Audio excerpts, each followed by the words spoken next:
press the bell icon on the YouTube app and never miss another update.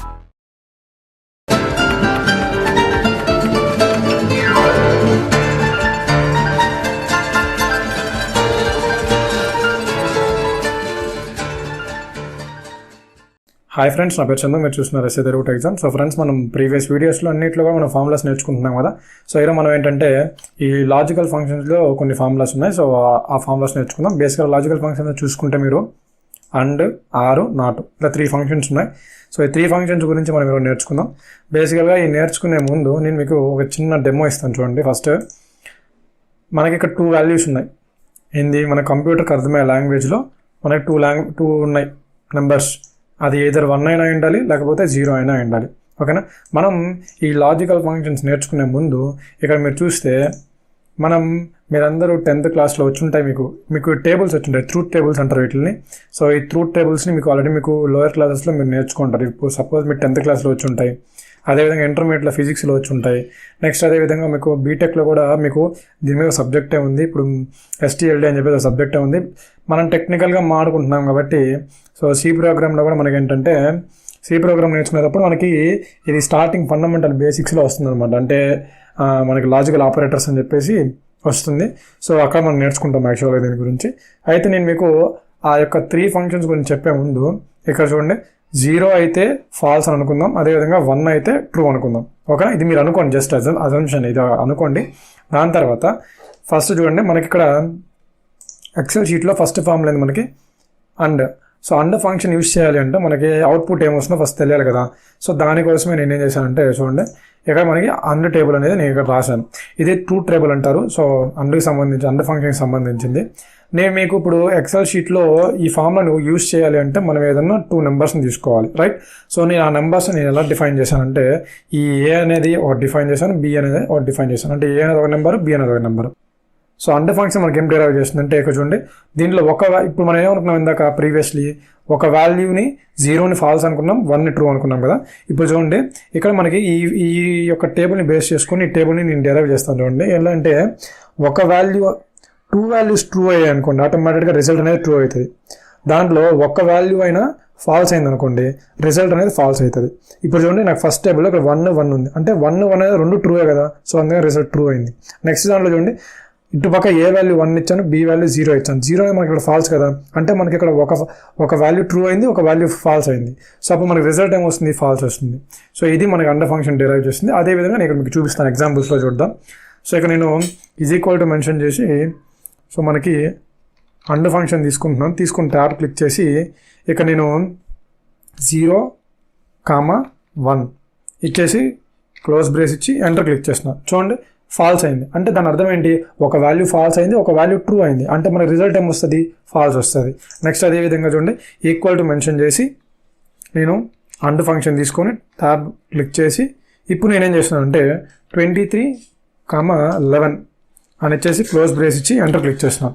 ఇప్పుడు ఏమొచ్చింది, మనకి ఇక్కడ true వచ్చింది. అంటే దీని అర్థం ఏంటి, మోర్ దెన్ 1 ఉంటే ట్రూ అవుతుంది. ఇప్పుడు అదే నేను చెప్పింది ఇక్కడేమో నన్ను 0 అనేది ఫాల్స్, 1 అంటే ట్రూ, అంటే మోర్ దాన్ 1 ఉన్నా కూడా ట్రూ అవుతుంది. ఓకేనా, అది గుర్తుపెట్టుకోవాలి మీరు.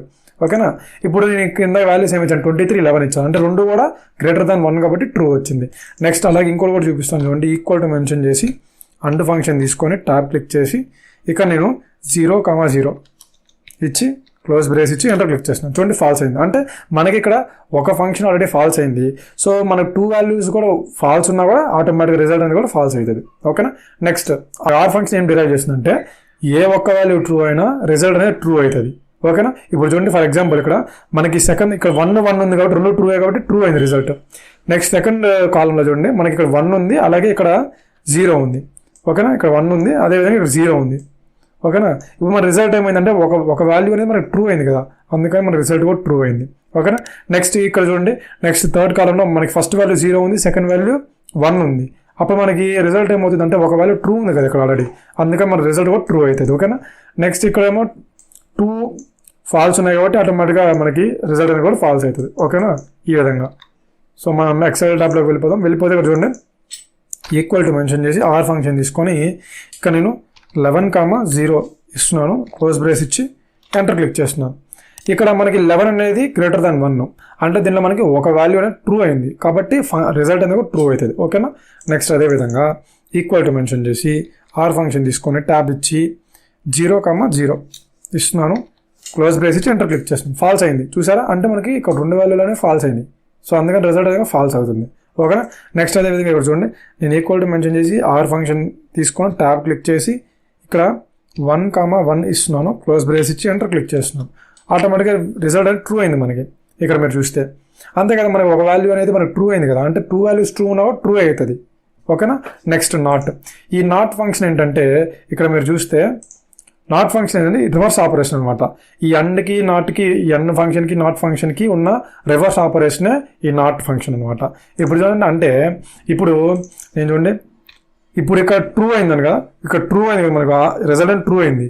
సో నాట్ ఫంక్షన్ యూస్ చేస్తే మనకి ఏమొస్తుంది అంటే దీనికి ఆపోజిట్ ఫాల్స్ కదా, సో మనకి ఆన్సర్ అనేది ఫాల్స్ వస్తుంది. చూడండి, ఇప్పుడు నేను ఈక్వల్ టు మెన్షన్ చేసి నాట్ ఫంక్షన్ తీసుకొని నేను ఇప్పుడు ఈ సెల్ని క్లిక్ చేస్తున్నాను. క్లిక్ చేసి క్లోజ్ బ్రేస్ ఇచ్చి ఎంటర్ క్లిక్ చేస్తున్నాను. చూడండి, ఆటోమేటిక్గా ఫాల్స్ వచ్చింది నాకు ఇక్కడ. అదేవిధంగా ఇక్కడ చూడండి, నేను ఈక్వల్ టు మెన్షన్ చేసి నాట్ ఫంక్షన్ తీసుకొని ట్యాబ్ క్లిక్ చేసి నేను ఈసారి ఫాల్స్ని తీసుకుంటున్నాను. ఫాల్స్ని తీసుకొని క్లోజ్ బ్రేస్ ఇచ్చి ఎంటర్ క్లిక్ చేస్తున్నాను. చూడండి, నాకు ట్రూ వచ్చింది. అంటే ట్రూ వచ్చిన దగ్గర ఏమో ఫాల్స్ వస్తుంది, ఫాల్స్ వచ్చిన దగ్గర ఏమో ట్రూ వస్తుంది. అంటే నాట్ ఫంక్షన్ అనేది దీనికి రెండింటికి రివర్స్ ఆపరేషన్ అనమాట. ఓకేనా. సో ఇది మొత్తంగా లాజికల్ ఫంక్షన్స్ గురించి. సో మనం బేసిక్గా చెప్పుకుంటే మన సి ప్రోగ్రామ్లో లాజికల్ ఆపరేటర్స్, అదేవిధంగా ఎస్టీఎల్ అనే సబ్జెక్ట్ బీటెక్లో వస్తుంది, ఫిజిక్స్లో మీకు ఇంటర్మీడియట్లో వస్తుంది, ఈ ట్రూత్ టేబుల్స్ మీకు దాంట్లో వస్తుంది. సో బేసిక్గా అందరూ ఇవి నేర్చుకునే ఉంటారు చిన్నప్పుడులో. సో ఇది మన లాజికల్ ఫంక్షన్స్ గురించి ఉన్న ముఖ్యమైన ఫార్ములాస్ అయితే. సో ఇది నా వీడియో నచ్చింది అనుకుంటున్నాను. ఇంకా మీకు ఏదైనా డౌట్స్ ఉంటే కింద కమెంట్ సెక్షన్లోకి వెళ్ళి కమెంట్ చేయండి. అదేవిధంగా ఈ వీడియో ఫీడ్బ్యాక్ని కింద కమెంట్ సెక్షన్లో కమెంట్ చేసి నాకు తెలపండి. ఈ వీడియోని మీ ఫ్రెండ్స్ అండ్ ఫ్యామిలీ మెంబర్స్ ఖచ్చితంగా షేర్ చేస్తాను కోరుకుంటూ మళ్ళీ ఒక మంచి వీడియోతో మళ్ళీ మీ ముందుంటాను. అంతవరకు thank you. Have a nice day.